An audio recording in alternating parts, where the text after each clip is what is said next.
పసిడి ధరల్లో భారీ పతనం నమోదైందని కూడా చెప్పుకోవచ్చు. ఒకే రోజు తులం 6,000 వరకు కూడా తగ్గిపోయింది. హైదరాబాద్‌లోను గోల్డ్ రేట్స్ అన్ని కూడా ఢమాల్ అని అనిపిస్తూ ఉన్నాయి. రికార్డ్ స్థాయి నుంచి బంగారం రేట్ ఒక్కసారిగా కూడా దిగొచ్చింది. పసిడితో పాటే భారీగా వెండి ధర కూడా తగ్గుతుంది. మదుపరుల లాభార్జనతో తగ్గుదల పట్టిందని కూడా చెప్పుకోవచ్చు. డాలర్ బలోపేతం కూడా ఈ తగ్గుదలకు కారణంగా కనిపిస్తూ ఉంది. విజయవాడలోనూ పసిడి రేట్లు ఒక్కసారిగా కూడా తగ్గినట్లుగా మనకి కనిపిస్తూ ఉంది. గత కొంతకాలంగా మనం చూస్తూ ఉన్నాం, బంగారం ధరలు ఆకాశాన్ని అంటుతూ ఉన్నాయి. సామాన్య మధ్యతరగతి ప్రజలకు బంగారం అందని ద్రాక్షగా మారిపోయిందని కూడా చెప్పుకోవచ్చు. శుభకార్యాల కోసం, పెట్టుబడుల కోసం పసిడి కొనాలి అంటే 10 సార్లు ఆలోచించాల్సిన పరిస్థితి కూడా వచ్చింది. అయితే ఇలాంటి తరుణంలో బంగారం ప్రియులకు, సామాన్యుడికి ఊరటనిచ్చేందుకు బంగారం ధరలు భారీగా తగ్గుతున్నాయని కూడా ఇక్కడ మనం చెప్పుకోక తప్పదు. ఒకే రోజులో తులంపై ఏకంగా 6,000 రూపాయలు తగ్గి సామాన్యుడికి బంగారంపై మళ్ళీ ఆశలు చిగురించేలా చేస్తోందని కూడా మనం చెప్పుకోవచ్చు. ఇప్పుడు గోల్డ్ ఎవరైతే కొంటున్నారో వాళ్ళందరూ కూడా కాస్త ఆలోచించి కొనాలి ఒకసారి. ఎందుకు అంటే ఒక రోజులోనే 6,000 రూపాయలు తగ్గింది అంటే ఇది మామూలు విషయం కాదు. ఇది ఇంకా వెనక్కి తగ్గే అవకాశం కూడా ఉంది, ఇంకా దిగే అవకాశం కూడా ఉంది అని కూడా మార్కెట్ అనలిస్టులు అయితే చెప్తూ ఉన్నారు. కాబట్టి గోల్డ్ కొనేటప్పుడు కొంచెం ఆలోచించాలి అని కూడా ఇప్పుడు తెలుస్తూ ఉంది. ఎందుకంటే ఈ రేటు భారీగా తగ్గింది కాబట్టి దంతేరాస్ టైంలో కూడా గోల్డ్ రేటు భారీగా తగ్గింది. అలాగే సిల్వర్ కూడా 2,03,000 వరకు వెళ్ళింది కూడా ఈరోజు తగ్గుముఖం పడుతూ ఉంది. కాబట్టి ఒకసారి మనం ఆలోచించి కొనాలి. గత కొన్ని వారాలుగా అంతర్జాతీయ మార్కెట్లో బంగారం, వెండి ధరలు కూడా కొత్త రికార్డులను అయితే క్రియేట్ చేస్తూ ఉంది. కాబట్టి ఇప్పుడు కూడా ఇంకా తగ్గే అవకాశాలు కనిపిస్తూ ఉన్నాయి. కాబట్టి మనం గోల్డ్ రేట్ తగ్గుముఖం పడుతుంది అని కూడా మార్కెట్ అనలిస్టులు కూడా చెప్తున్నారు. 65,000కు వచ్చే అవకాశాలు కూడా ఇక్కడ దండిగా కనిపిస్తున్నాయని కూడా అంటున్నారు. ముందు మనం చూసుకున్నట్లయితే గోల్డ్ రేట్ 30 నుంచి 60 పెరిగింది. 60 నుంచి కూడా ఎంత స్పీడ్గా మనకి ఈ ఇయర్లో మనం చూసుకుంటే గోల్డ్ రేట్ అమాంతంగా ఎంత పెరిగిందో కూడా మనం చూస్తూ ఉన్నాం.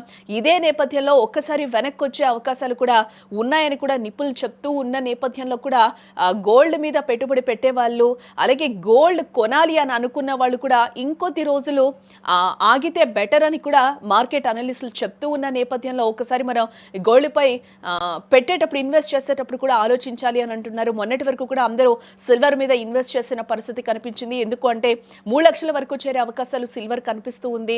సో ఇందు మూలంగా అయితే అందరూ కూడా ఎక్కువగా సిల్వర్ మీద కూడా ఇన్వెస్ట్ చేసిన పరిస్థితులు అయితే కనిపించాయి. అదే నేపథ్యంలో ఈ రోజు మనం రేట్ చూస్తే 1,65,000 అయితే సిల్వర్ తగ్గింది. అలాగే గతంలో మనం చూస్తే 2,03,000 పలికిన సందర్భాలు కూడా మనకి కనిపించాయి. కాబట్టి ఈ నేపథ్యంలో గోల్డ్ కూడా భారీగా దిగొచ్చే అవకాశాలు కనిపిస్తున్నాయి అని కూడా చెప్తూ ఉన్నారు. ఇదే నేపథ్యంలో కొనాలి అని అనుకున్న వాళ్ళు తక్కువ మొత్తంలో కొనుక్కుంటే బెటరు అనేది కూడా ఇక్కడ తెలుస్తూ ఉంది. ఎందుకు అనంటే ఒక్కసారి 6,000 పడింది అంటే కూడా ఇది మామూలు విషయం కాదు. నిన్న రేటు కూడా మనం చూస్తే చాలా వరకు గోల్డ్ తగ్గుముఖం పట్టిన పరిస్థితులు అయితే మనకి కనిపిస్తున్నాయి. గత కొన్ని వారాలుగా మనం చూస్తే అంతర్జాతీయ మార్కెట్లో బంగారం, వెండి ధరలు కొత్త రికార్డులను అయితే సృష్టిస్తూ ఉన్నాయని చెప్పుకోవచ్చు. నిన్న మొన్నటి వరకు ఒకదాని తర్వాత మరొకటి అన్నట్లుగా రికార్డు గరిష్ట స్థాయిలకు చేరింది. అయితే ఇప్పుడున్న పరిస్థితి పూర్తిగా మారిపోయిందని కూడా చెప్పుకోవచ్చు. బంగారం ధర భారీగా తగ్గి పసిడి ప్రియులకు కొంత ఉపశమనాన్ని ఇస్తోందని కూడా మనం ఇక్కడ చెప్పుకోక తప్పదు. ప్రస్తుతం హైదరాబాద్ బులియన్ మార్కెట్ ని చూస్తే బంగారం ధర గణనీయంగా తగ్గినట్లుగానే కనిపిస్తుంది. ఇక్కడ 24 క్యారెట్స్ నాణ్యమైన గోల్డ్ 10 గ్రామ్స్ గోల్డ్ రేట్ చూస్తే 1,28,150 రూపాయలకు చేరుకుంది. అలాగే 22 carats gold rate 10 grams rate చూస్తే 1,17,500 రూపాయలకు దిగొచ్చింది. వెండి ధర కూడా తగ్గిందని చెప్పుకోవచ్చు.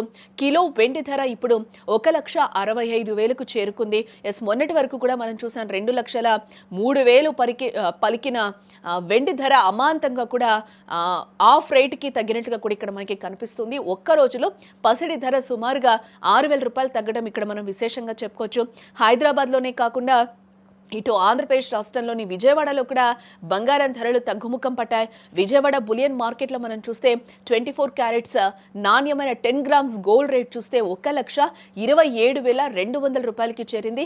ఇక 22 క్యారెట్స్ నాణ్యమైన 10 గ్రామ్స్ గోల్డ్ రేట్ మనం చూస్తే 1,16,600 రూపాయలకు చేరుకుంది. ఇక్కడ కిలో వెండి రేటు కూడా మనం చూస్తే 1,62,000గా నమోదైంది.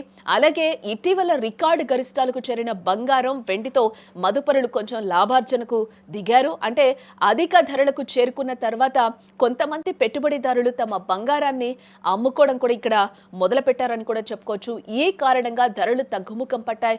మరోవైపు అంతర్జాతీయంగా అమెరికన్ డాలర్ బలోపేతం కావడం కూడా ఒక ప్రధాన కారణంగా ఇక్కడ అంటే ఒక మెయిన్ పాయింట్ గా కూడా ఇక్కడ మనకి కనిపిస్తుందని చెప్పుకోవచ్చు. సాధారణంగా డాలర్ బలంగా ఉంటే బంగారంపై పెట్టుబడులు తగ్గుతూ ఉంటాయి. అలాగే అంతర్జాతీయంగా నెలకొన్న ఉద్రిక్తతలు కాస్త ఉపశమించడం కూడా ఇందుకు దోహదపడుతుందని చెప్తున్నారు. ఈ పరిస్థితులన్నీ కలిసి బంగారం ధర పతనానికి దారి తీశాయని విశ్లేషకులు చెప్తూ ఉన్నారు.